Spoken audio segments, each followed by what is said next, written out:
revisión y un análisis de los temas que quedan luego de esta maratónica sesión del Congreso, que fue del martes al miércoles. Se aprobó el presupuesto, se aprobó la modificación a la ley contra la delincuencia organizada, también la ley de la Policía Nacional Civil. Y bueno, también hubo ahí una serie de situaciones que dieron, pues, también una de las que más ha llamado la atención, también la indignación, rechazo, la enmienda propuesta un poco después de la medianoche para subir el sueldo a los diputados. De eso platicamos con nuestros invitados, que hoy son tocayos. No es común eso. Con nosotros, y los dos exdiputados. Sí. Así que tienen algo más en común. Abogados, ambos. Abogados. Sí. Yo no voy a seguir preguntando. Aníbal García, exdiputado, también ex candidato presidencial. Aníbal Samayoa, exdiputado. Ambos, gracias por estar acá. Empiezo por usted, licenciado García. Me atengo al orden alfabético. Empecemos por el tema que usted, como exdiputado, seguramente lo sabe. Ha habido siempre un rechazo a que los diputados se suban el sueldo. ¿Cómo ha visto la reacción de la gente en relación con lo que ocurrió entre el martes y el miércoles en ese sentido? Buenos días. Buenos días, Felipe. Buenos días, colega. Tocayo. Y a la audiencia. Bueno, yo creo que el tema de fondo en esto es que la población percibe y va a percibir siempre que es un abuso, que es un agravio a la mayoría de la gente, cualquier aumento que se dé, digamos, por parte de los propios diputados, porque es autorrecetarse un beneficio adicional que encima de eso ahora incluye también la posibilidad de indemnización. Entonces, el problema de fondo es que el Congreso de la República siempre ha discutido sobre ese tema. Yo recuerdo que muchos diputados han manifestado que el salario no es el adecuado, en realidad son 29.800 quetzales el sueldo que ha estado vigente durante mucho tiempo. Pero cuando se da este tipo de negociaciones, siempre debe reflexionarse por parte de los diputados cuál es el momento más adecuado. Y en este sentido, creo que el problema de fondo es que la mayoría de la población percibe que sí es una traición de todos los diputados. O sea, no hace la diferencia entre los que votaron y los que no votaron, sino la percepción ciudadana es que es una traición a lo que se había percibido como una oportunidad. Porque en buena medida cuando la gente dice nosotros marchamos, nosotros presionamos, este es un gobierno y un grupo de diputados, un partido oficial al que le defiende su puesto el pueblo, porque eso así fue, y si no hubieran de repente tomado posesión, ahora vemos actitudes contrarias a los intereses de la mayoría de la población. Entonces sí es evidente que es un acto además injustificado, porque no se justifica por qué el aumento de 16,000 quetzales, por ejemplo. Creo que esa es la cifra. Entonces, tomando en consideración la situación socioeconómica de la mayoría de la población, de tanto profesional que anda buscando un trabajo, de tanto joven que trabaja ahí explotado en cualquier institución pública o privada, la situación de los demás empleados del Estado, que hay unos casos que lloran sangre, en donde los salarios son de 3,500 quetzales, 4,000 quetzales, definitivamente es un insulto a la inteligencia de los guatemaltecos y una falta de respeto al pueblo como votante, que se generó unas expectativas enormes frente a la llegada de un nuevo tipo de diputados. Licenciado Samayoa, ¿usted qué opina de eso? Buenos días. Buenos días. Gusto en saludarles. ¿Cuál es la visión de eso que acaba de ya desarrollar con argumentos el licenciado García? Te lo voy a tal vez explicar a ti y a la audiencia relacionado de mi perspectiva como empresario. Y es que uno, se aporta valor a quien consume un producto o servicio, está dispuesto a pagarlo. Por eso hay celulares que la gente está dispuesta a pagar 20,000 quetzales por un celular, porque le aporta un valor. Y algunos están dispuestos a pagar 500 pesos por un celular porque le aporta una subsistencia hacia una necesidad. La población hoy entiende que la clase política sigue sin aportar un valor en términos generales de lo que la clase política hace hacia la sociedad. Si no, no existiera un rechazo. Y por eso digo que es parcialmente, porque yo no soy tan radical como los que están ahora, que criticaron todo y ahora todo está bien. O sea, ahora les parece bien hacerlo. Porque al final, si uno hace la comparación, por ejemplo, salarial de diputados en América Latina, Guatemala es de los países que los diputados menos ganan. Pero miremos qué es lo que aportan. Así en esa cantidad aportan. Entonces, a mí, yo realmente se me hace, y lo digo con toda la sinceridad y franqueza, sin ánimo de no aportar algo, pero sí analizarlo, es bastante hipócrita decir, es que algunos no votamos por eso, pero sí votaron por el proyecto final, pudiendo haber sido enmiendas o enmendar la plana en el proceso previo hacer la votación final del tema del presupuesto. Recordemos que estamos hablando del presupuesto del Congreso, no el presupuesto nacional, porque ese presupuesto del Congreso es el que paga el salario de diputados, el que paga las rentas o arrendamientos de edificios donde hay oficinas, etcétera, etcétera, y demás salarios de trabajadores. Pero ¿por qué no lo enmendaron? O sea, era amarrado al presupuesto general la negociación de tener alzado el presupuesto, y me parece otra cosa. Vayan a ver ustedes la propuesta que hacen de enmienda de ese artículo. Aparecen, pero cantidad de firmas y ni un nombre. No hay nombres, garabatos fue lo que hicieron. Algunas firmas me parecen reconocidas, ¿verdad? Pero voy a hacer mi evaluación para no caer de pecador en decir nombres que después dijeron, no, es que nosotros no votamos, pero sí firmaron. Entonces, al final, la cosa es, ¿era necesario hacer eso ahorita? Hay un valor general que se aporte a la clase política, y agregando eso, ¿verdad? Un eslogan de campaña si fue, vamos a bajarnos los salarios, hay que revisarlos, pero los diputados lo suben. Y por eso digo, yo no estoy diciendo que esté mal, si es el que el valor que aportan es alto. Véanlo desde el lado privado. Una persona que aporta un valor agregado a una empresa crece en un puesto y se le aumenta un salario. Bueno, pues sí, porque aporta un valor. ¿Cuál es el valor que ha aportado el Congreso actual a la sociedad? Y entonces, tu pregunta era, ahora, ¿cómo lo percibe la sociedad? Pues yo lo que he visto desde mis redes sociales, desde mi algoritmo, por así decirlo, es un rechazo rotundo y 100% a este tipo de incrementos presupuestarios. Licenciado García, siguiendo con el tema, la bancada oficial no votó a favor de esto. Y yo acabo de conversar con la diputada Andrea Reyes y dijo, bueno, no quisimos poner en peligro la negociación final del presupuesto, eso se dio antes y después de la medianoche. ¿Usted cree que de todas maneras es la bancada oficial la que se lleva el mayor desgaste de esto? ¿O no necesariamente? No, bueno, lo que sucede es que la exigencia ciudadana debe ser entendida como lo que realmente significa. Este país quiere cambios. Este país eligió un gobierno fuera de la órbita de lo tradicional porque pensaba que se iba a escarbar el fondo de los problemas del país. Incluso yo siempre digo, se eligió este gobierno, y cualquier gobierno que se hubiese preciado de ser de la línea de este gobierno, en donde me incluyo porque he hecho política en esa línea de la postura progresista y democrática, había que entender que era para levantar las alfombras y terminar de una vez con esos abusos y ese tipo de negociaciones oscuras que son tradicionales y son normales en la clase política corrupta y tradicional que hemos tenido. Entonces, la diputada Reyes dice que ahí no hubo maletas de dinero, por ejemplo. Pero está bien, pues, o sea, les vamos a dar el beneficio de que no haya maletas de dinero, pero yo no vi ningún voto razonado en contra, por ejemplo. Cuando se aprobó el tema de la indemnización, uno solo como diputado, yo estuve solo como diputado independiente y no dejé de razonar mi voto en la aprobación de un presupuesto. Entonces, no es creíble, la versión no es creíble. Yo esperaría que... ¿Qué es lo que no es creíble para usted? No es creíble que ellos no supieran. O sea, no nos engañemos, esto fue un paquete en donde el papel de ellos fue hacer silencio, no decir nada. Son 23 diputados y hubiesen podido hacer una bulla enorme en contra de ese aumento, específicamente, pero hay que entender que era una negociación en donde estaba incluido ese aumento y esa indemnización para los diputados. Probablemente algunos de ellos en particular muy interesados en que así fuera. Pero vuelvo al fondo del asunto, Felipe, es que el problema es que, para empezar, la situación económica de la mayoría de los guatemaltecos es una situación precaria. Y en segundo lugar, los que tenemos algunos ingresos tenemos que fajarnos y ahí sí que hacer enormes sacrificios para cubrir presupuestos, para poder pagar impuestos, para hacer todo lo que corresponde a un ciudadano normal. Entonces, ver ese aumento abusivo sin justificación deja un mal sabor de boca, y el desgaste es para todo el Congreso. No es para uno sí y para otro no. Ojalá, y esto creo que ya es algo de fondo que debe analizar muy bien la bancada oficial, porque la mayoría de la población sabe perfectamente que hay bancadas que no tienen límites y que todas esas son bandas de forajidos prácticamente y dedicados al pillaje del presupuesto nacional.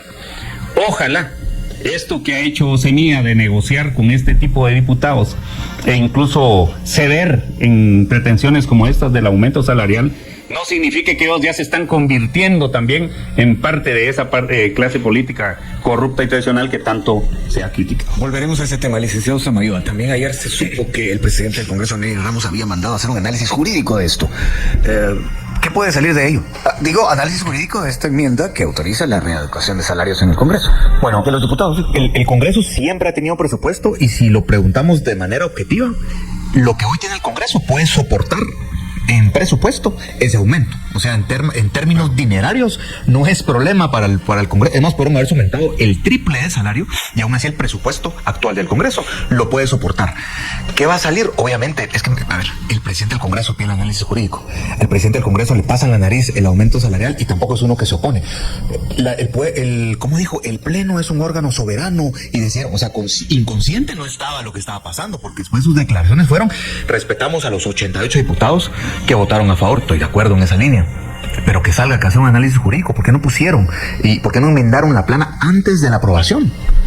Entonces, concuerdo con el colega Tocayo, ¿verdad? Que al final ellos sabían qué estaban pasando. Esto era parte de un paquete, igual que la ley de contra la delincuencia organizada, las reformas a la ley de Policía Nacional Civil, para pasar el presupuesto.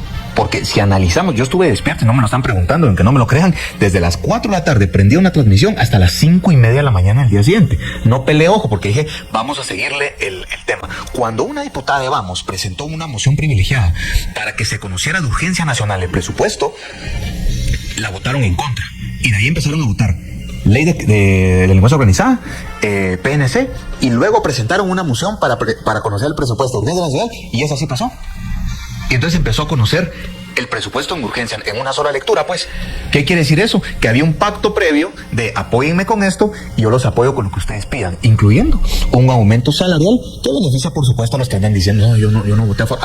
Hay algunos diputados que sí les es creíble porque venían hablando en contra de este tema y uno dice, bueno, su posición pues es coherente, pero la mayoría, perdón pues, pero ya uno que vivió ya con esas canchas, uno sabe que eso no es tan así, pues, y más siendo ellos partido oficial, el aval es inminente.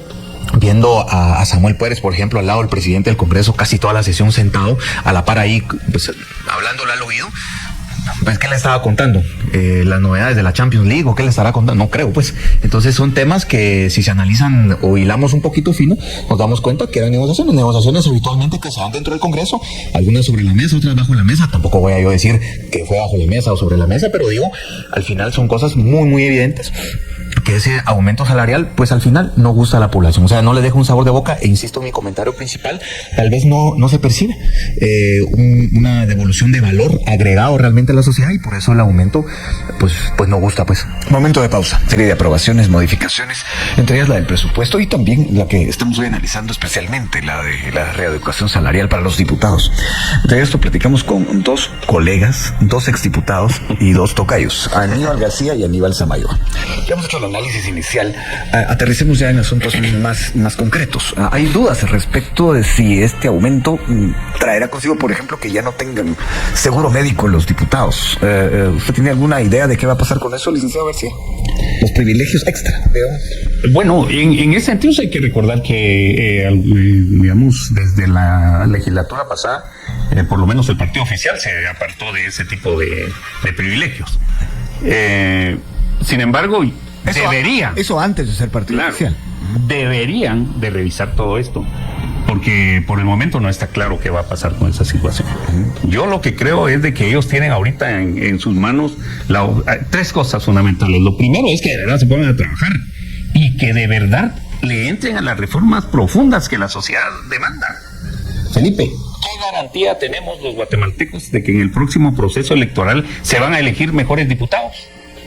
O diputados con otro tipo de parámetros. Pero ya que lo dice, alguna opinión que circula también es que, bueno, si iban a autorizarse o a recetarse un aumento, que entrara en vigencia en la próxima legislatura. Esto que algunos decían que se hubiera visto un poquito mejor o un poquito menos mal. ¿Qué opina usted? Pues sí, de igual forma era cuestionable, porque la situación de la población es realmente terrible.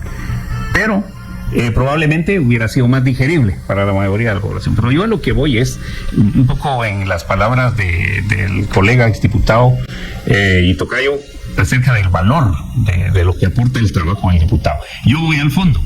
Estos diputados, con los 46,000 quetzales que se han recetado, han tenido el descaro algunos de decir, es que así no robamos. Es que entonces no nos vamos a meter a corrupción porque ya el salario es bueno, lo cual es indignante e insultante. Pero yo lo pregunto de otra forma. ¿Qué garantía garantía tiene la sociedad guatemalteca de que ahora que van a tener un aumento salarial más del 50%, sí vamos a tener diputados honrados, diputados que no van a estar metiéndose a la construcción de obra pública, que es donde está el negocio de los diputados, haciendo negocios con los CODES, con los alcaldes y toda la maraña de negocios que ya sabemos que existe? Entonces no tenemos ninguna garantía. Y yo que conozco a los diputados de estos partidos, de los partidos tradicionales y corruptos, estoy totalmente convencido de que no tienen fondo. Su deseo de enriquecerse en el puesto, su deseo de abusar, no tiene límites. Entonces, quizás la sociedad guatemalteca hubiese aceptado una mejora en el salario de los diputados, pero antes debe haber una reforma política en donde se legisle de una vez por todas, por ejemplo, que solo 2 periodos puede estar un diputado, que no pueden haber hermanos, que no puede estar la mujer, que no puede estar el cuñado, que no puede estar la hija. Esa regla antinepotismo es urgente para la sociedad guatemalteca. El voto nominal, el voto por distritos más pequeños. Es decir, que tengamos de verdad la oportunidad de cambiar el sistema, pero sin cambiar el sistema, sin cambiar el modelo. Y de igual forma, por ejemplo, sin tocar esa nefasta forma de elegir magistrados de Corte Suprema de Justicia y magistrados de salas de operaciones, todo lo que hagan realmente a lo único que abona es a la desconfianza ciudadana y a privilegios para la clase política que hoy tiene el poder. Licenciado Samayoa, acaba de mencionar el licenciado García los consejos departamentales de desarrollo para las asignaciones de 12,000 millones de quetzales. Y hay quienes dicen que eso es el arca abierta para la corrupción. La diputada Andrea Reyes acaba de decir, no necesariamente, eso tendría que ser diferente ahora. ¿Qué opina usted de eso? Bueno, imagínate que la fuente que yo escuché estaban mencionando que le habían dado 20 millones en proyectos a cada diputado. Y es que hay que recordar algo. El presupuesto o ampliaciones presupuestarias son de tinte distrital. ¿Por qué? Porque es lo que les va a dar oxígeno a mantener a los diputados del interior con los alcaldes sus fuentes de dinero. Entonces, la gran pregunta es aquí, ¿se aumentan el tema de consejos de desarrollo? Y cuando tú hablas de consejos de desarrollo, pregunto yo, ¿cuál desarrollo?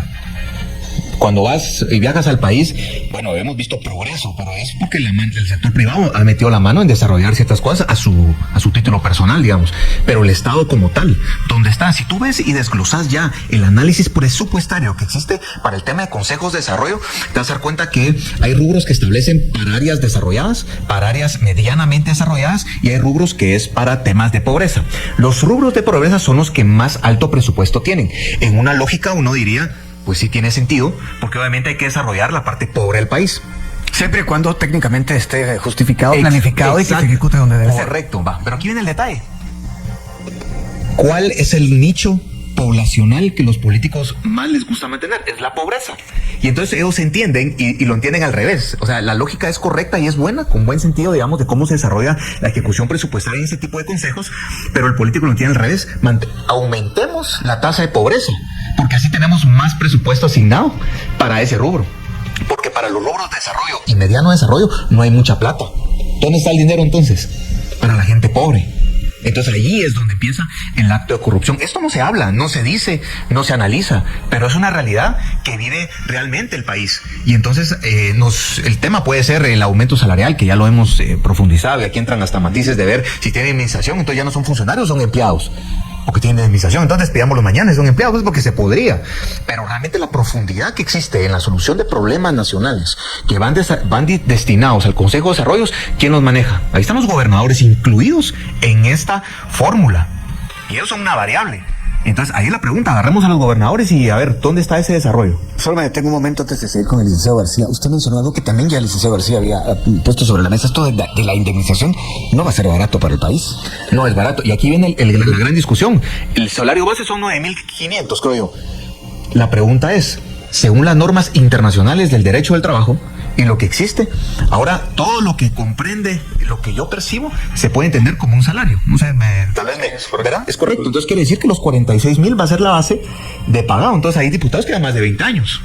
Entonces yo le decía a un amigo ayer, mira vos, trabajamos más duro en la empresa, le digo, porque nos va a tocar pagar más impuestos porque va a salir cara la cosa.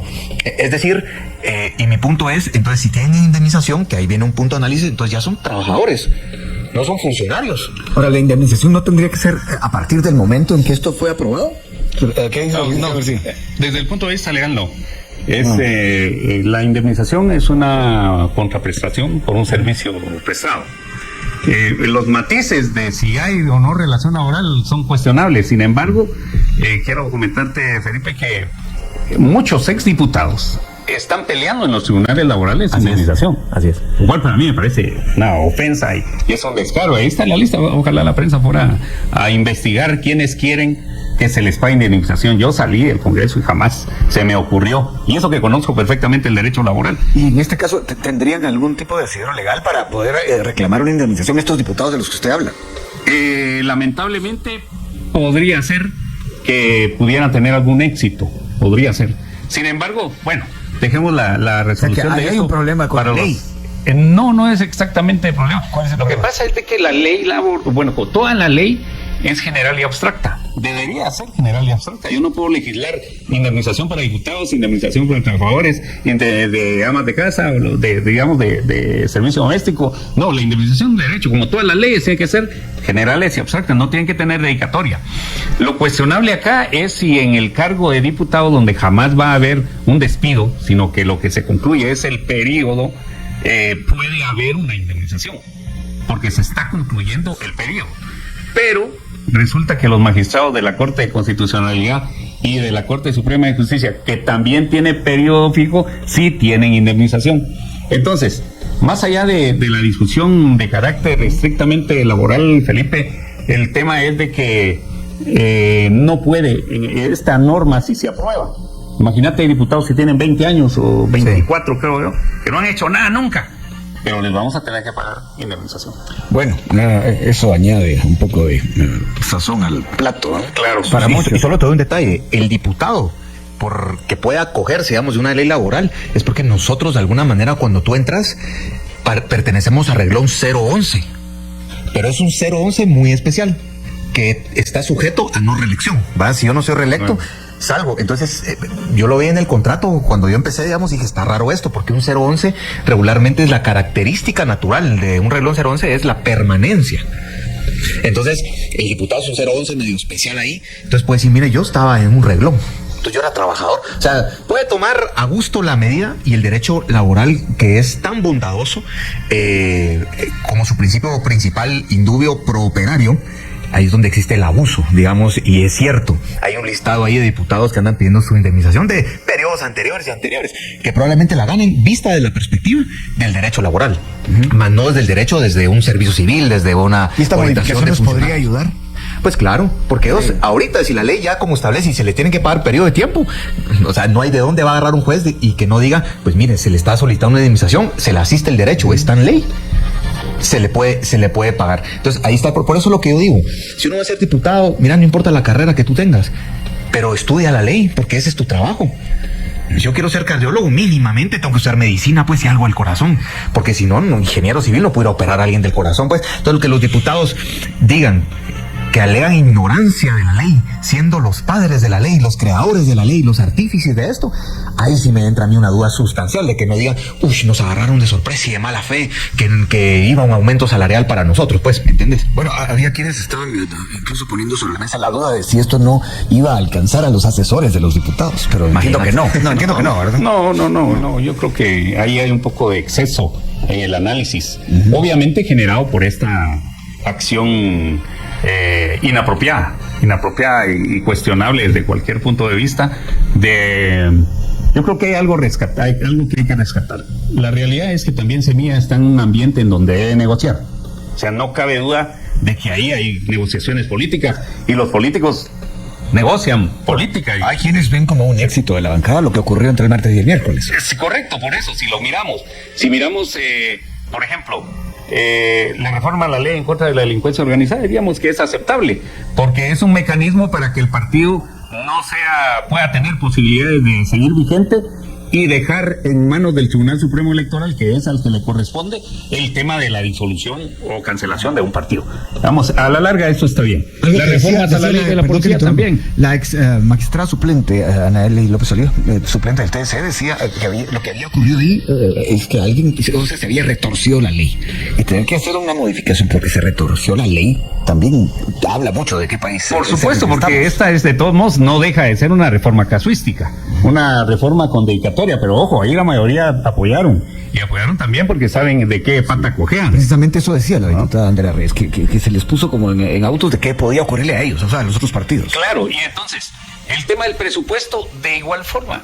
El presupuesto, yo no estoy de acuerdo cuando critican, porque es que es el mayor presupuesto de la historia. Por supuesto que lo va a hacer, porque si se aprueba presupuesto, evidentemente el nuevo va a ser el mayor. Pues digamos que eso, entre las críticas que más resaltan es que hay, bueno, no hay manera de financiarlo en muchos rubros. Por un lado, el tema del financiamiento, pero hay un tema en donde sí el gobierno tiene que demostrarnos de qué está hecho, y para mí es la prueba de fuego. ¿Ejecución? Ejecución. Calidad del gasto público. Es que no hay hasta el Tengo que momento. ejecutar algo ahora mismo, que es la pausa. A ver, volvemos. Y bien, hasta acá el video de hoy. Recuerden que ustedes tienen la última opinión que pueden dejar acá abajo en la cajita de comentarios. Dicho esto, nos vemos hasta el siguiente video. Adiós.